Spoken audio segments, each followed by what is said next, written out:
Cuando eres uno de los mejores tenistas del mundo y pierdes 3 torneos consecutivos, es muy probable que empiecen a llegar muchas críticas sobre tu estado actual, sobre tu rendimiento en la pista y sobre si debes replantearte, en este caso, cambiar de estrategia o cambiar de modelo de juego para poder seguir gobernando en el tenis mundial.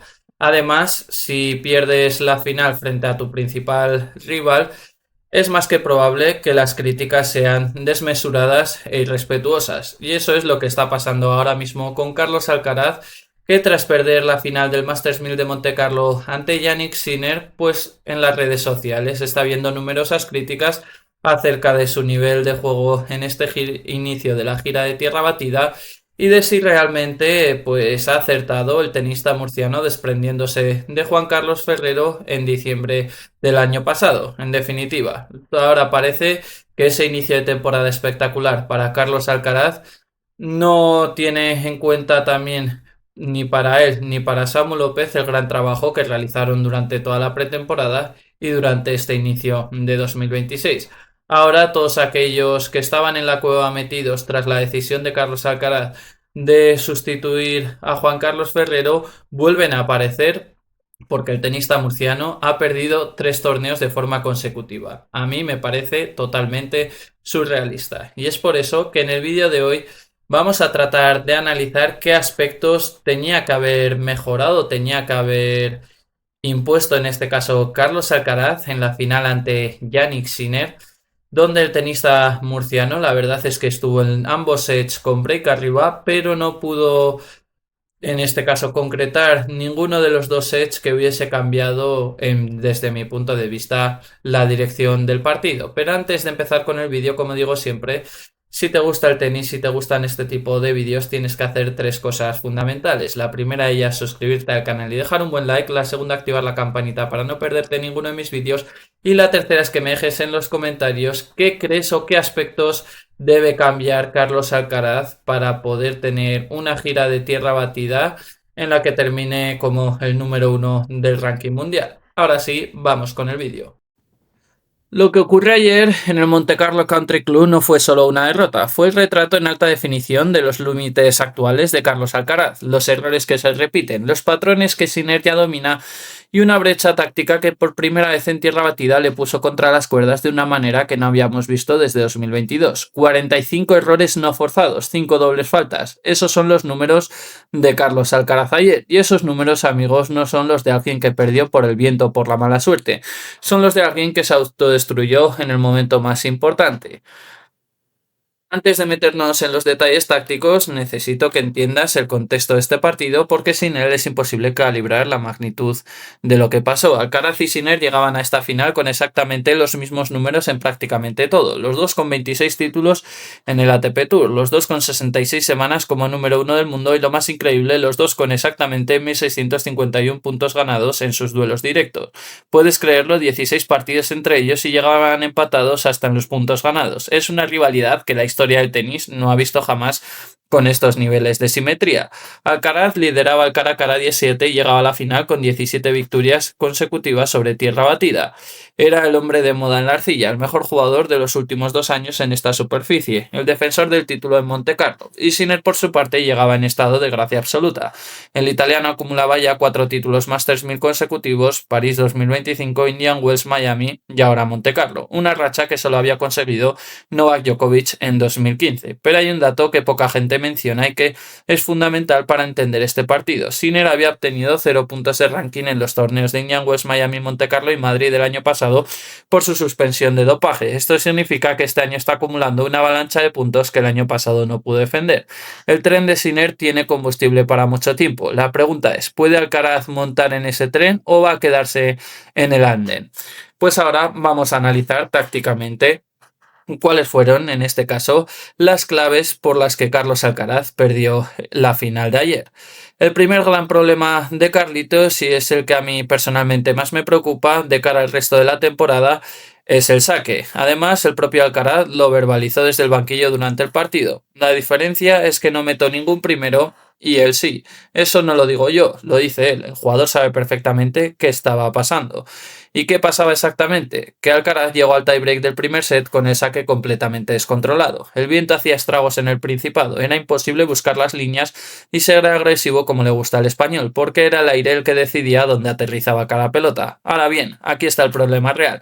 El viento afectaba a los dos por igual, la diferencia es que Sinner supo adaptarse y Alcaraz no. En ese juego de minimizar los riesgos y los errores, jugando con más margen en cada bola, Sinner fue mejor. Mientras el italiano simplificaba, añadía margen, esperaba la oportunidad. Alcaraz seguía buscando golpes ganadores imposibles con la bola bailando, seguía atacando las líneas, seguía intentando el tenis espectacular que tanto le caracteriza, pero que con el viento se convierte en una ruleta rusa. Y el momento clave llegó en el tiebreak, con el marcador 6-5 a favor de Alcaraz. Servía al español para empatar y llevar la presión a Sinner. Era el momento, el italiano tuvo que luchar para forzar el tiebreak, el 16º entre ambos, que se adjudicó gracias a una doble falta a la tercera del set de Alcaraz. Una doble falta para perder el primer set, en el momento de máxima presión, y no fue la única. En total, Carlitos acumuló 5 dobles faltas en el partido. En una final de Masters 1000, 5 dobles faltas es sencillamente inaceptable. No porque Alcaraz sea mal sacador, de hecho tiene unos saques más variados del Tour, sino porque demuestra que mentalmente no estaba donde necesitaba estar. Cuando un jugador de su nivel falla tanto con el saque es porque la cabeza no está tan tranquila. Sinner, en cambio, encontró su mejor versión con el saque precisamente en los momentos más importantes. Con saques de hasta 212 km por hora, en los momentos decisivos, el italiano eludió varios peligros en el tiebreak. La clave número 2, el revés cruzado de Sinner, que fue un auténtico arma letal. Si hay un golpe que decidió esta final, como decimos, ese es el revés cruzado de Jannik, un golpe que en las últimas semanas se ha convertido en el más temido del circuito y que ayer fue literalmente un arma de destrucción masiva para el juego de Alcaraz. Desde los primeros compases del primer set quedó claro que el revés cruzado del italiano se clavaba como un puñal y provocaba una seguridad tremenda en el murciano. ¿Por qué? Porque la lógica del tenis de Alcaraz está construida sobre la agresión desde el lado del revés. Carlos necesita tomar la pelota pronto, con ritmo y proyectarla hacia los costados, pero cuando Sinner le clava ese revés cruzado a alta velocidad y con mucho topspin, lleva la bola muy abierta hacia el costado derecho de Carlos y lo obliga a correr, a construir desde una posición defensiva y a esforzarse muchísimo para mantener la diagonal. Y cuando Carlos está corriendo hacia afuera de la pista intentando devolver ese revés, Sinner tiene toda la pista abierta. Es una trampa perfecta. Alcaraz se sentía asfixiado por la profundidad y potencia de su contrincante y no encontraba la manera de salir de esa presión desde el fondo de la pista. Lo que más llama la atención es que esto no es nuevo. Los analistas llevan meses señalando este patrón. Sinner ha estudiado a Alcaraz con obsesión y ha encontrado el punto débil en las construcciones de rally desde el fondo, y ayer lo ejecutó con precisión quirúrgica. La tercera clave fue en las dejadas en los peores momentos. Quizás es una de las claves que más duele mencionar porque la dejada es uno de los golpes más letales que tiene Alcaraz, es parte de su ADN tenístico, uno de los recursos que le hace único en el circuito, pero ayer en varios momentos cruciales se convirtió en su peor enemigo. En el primer set Alcaraz falló una dejada y Sinner pudo igualar. En el segundo set, en el quinto juego, Alcaraz volvió a fallar otra dejada y Sinner aprovechó para romperle el servicio. Las dejadas son golpes de alto riesgo que requieren dos condiciones para funcionar: sorpresa y precisión.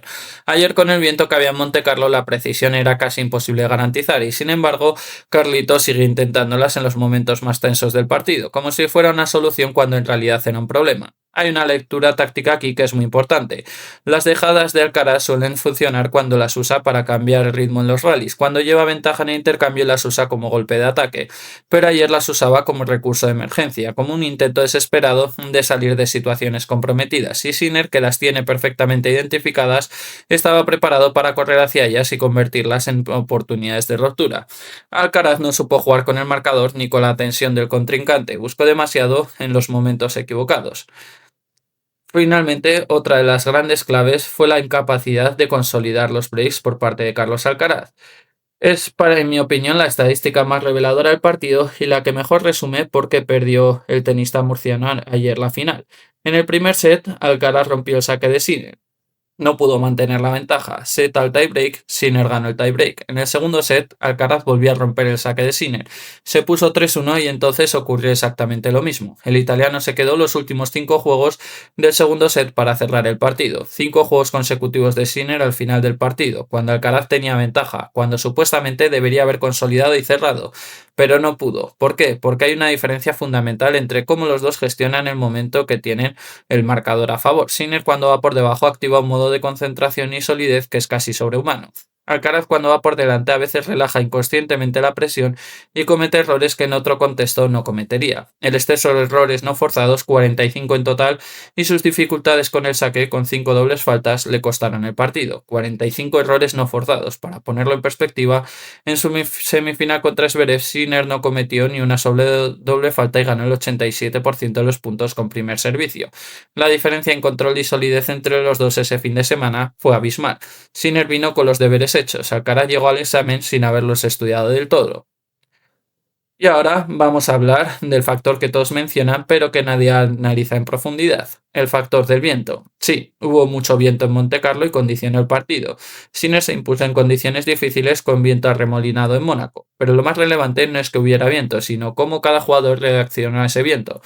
Sinner optó por una estrategia en las condiciones del domingo que era la única inteligente. Transmitía mayor solvencia porque tenía ese punto de consistencia y paciencia tan necesario en situaciones de viento. Más margen sobre la red, menos riesgo, más profundidad, esperando el error del rival más que buscando el golpe ganador. Alcaraz, en cambio, sigue intentando su tenis, el tenis agresivo, de líneas, de cambios de ritmo bruscos, de dejadas. De tenis brillante cuando las condiciones son ideales, pero que con viento se convierte en una máquina de producir errores. Y aquí está la pregunta táctica más profunda. ¿Puede Alcaraz adaptar su estilo en función de las condiciones o está tan aferrado a su tenis natural que cuando las condiciones no le acompañan se desmorona? Esta pregunta va a ser fundamental sobre todo en Roland Garros, donde el viento en la Philippe Chatrier puede ser igual de traicionero. Los analistas señalan que Sinner baja sus prestaciones al enfrentar a Alcaraz mientras que el murciano las sube, pero ayer Sinner aumentó las suyas y aún así ganó, porque Alcaraz bajó las suyas todavía más. Ese es el verdadero problema. El momento más impactante del partido, como todos sabemos, fue el tiebreak, donde se le necesita dedicar un cierto tiempo. Alcaraz llegó al desempate en un estado mental complicado con el saque, ya había cometido varias dobles faltas a lo largo del set. En el tiebreak, Sinner, sin embargo, encontró su mejor versión en el saque en los momentos cruciales, lo que le permitió manejar esos puntos con autoridad. Se escapó 5-2 y le tiró toda la presión a Alcaraz. Alcaraz remontó hasta el 5-6 y llegó ese momento. Servía a Carlos con el tiebreak 6-5 a su favor, lo que significaba que si ganaba el punto servía él para ganar el set. Era el momento. Todo el set en un saque, y fue doble falta. Ese momento es, en mi opinión, el más revelador de todo el partido. No porque era una doble falta sea un drama en sí mismo, sino porque Alcaraz no debería estar en esa situación mental. Un jugador de su nivel, con su experiencia, no debería llegar al saque de set con la cabeza tan cargada. Pero eso es exactamente lo que Sinner consigue. Meterte en la cabeza, presionarte hasta que tú mismo te derrumbes. Para cerrar, quiero ponerte en perspectiva lo que está logrando Sinner porque creo que a veces no le damos el mérito suficiente. Estamos tan obsesionados con Alcaraz y es lógico porque es español y es nuestro que a veces no vemos la dimensión histórica del italiano. Sinner se ha convertido el primer hombre en ganar el doble Sunshine sin ceder ni un set. A eso hay que añadir su octavo Masters 1000, el tercera temporada y su cuarta victoria consecutiva en torneos de esta categoría, acumulando 22 victorias seguidas en Masters 1000. Con esta victoria, Sinner vuelve al número 1, superando a Alcaraz por un margen mínimo, pero lo más preocupante para Carlitos está en el calendario. Ahora tiene que defender 3.330 puntos de Barcelona, Roma y Roland Garros, mientras que Sinner tiene tan solo 1.950. Eso significa que Sinner puede permanecer número 1 durante meses simplemente siendo consistente, mientras que Alcaraz necesita revalidar victorias grandes para no caer todavía más en el ranking. Y hay algo que a mí me parece especialmente significativo de este partido. Sinner conquistó su primer gran título en tierra batida, donde no ganaba desde la ATP 250 de Umag en 2022, su peor superficie, contra el mejor especialista actual en arcilla. Y ganó. Eso es lo que hace que la situación ahora mismo se vuelva un poco preocupante. Porque si Sinner ya empieza a ganar en arcilla cuando está así de bien, ¿qué pasa en Roland Garros? Alcaraz le dijo a Sinner en la ceremonia de trofeos: es impresionante lo que estás logrando ahora mismo, no son palabras de cortesía, son el reconocimiento de un rival que sabe que tiene enfrente a alguien en estado de gracia. ¿Quién será el favorito para Roland Garros? ¿Sinner, Alcaraz o puede aparecer un tercero que rompa el duopolio? Lo que está claro es que Carlitos es consciente de que tiene que aprender, o mejor dicho, que tiene que subir su nivel si quiere lograr una buena gira de tierra batida, si quiere volver a refrendar su título de Roland Garros, que es el principal objetivo después de haber logrado ganar el Open de Australia. Para ello, la principal prueba que va a tener el tenista murciano va a ser el siguiente torneo, el Conde de Godó, donde parte como el principal favorito y donde Jannik Sinner lógicamente no va a competir. El tenista murciano, como sabemos, defiende la final del año pasado, donde no pudo jugar con las condiciones físicas óptimas tras lesionarse. Aún así peleó, pero no pudo vencer al tenista danés Holger Rune. Lo que está claro es que Carlitos tiene en este caso y en su país, tanto en Barcelona como en Madrid, la oportunidad de darle la vuelta a la situación. ¿Logrará hacerlo Carlitos? Déjame tu opinión en los comentarios. Hasta aquí el vídeo de hoy. Si te ha gustado, ya sabes, no olvides suscribirte, déjame un buen like y coméntame qué te ha parecido este análisis de la final entre Carlos Alcaraz y Jannik Sinner. Nos vemos en el siguiente vídeo. Un saludo, chao, chao.